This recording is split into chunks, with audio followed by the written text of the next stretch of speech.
नाजरीन, आप देख रहे हैं इकरा उर्दू न्यूज़। मैं हूं हैदर अली।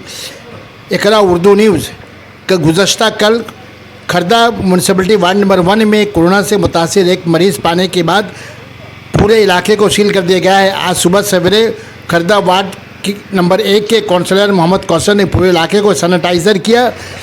हैदर अली कैमरामैन आफरीदी के साथ।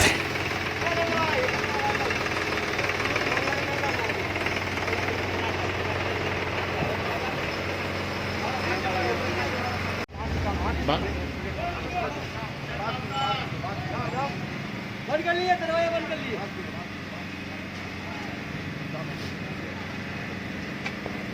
जाओ आगे जाओ, जाओ आगे जाओ।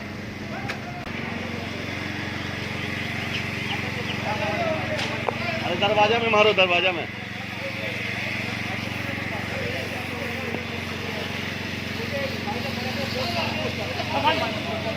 मेरा बाइक का हैंडल में मार दो।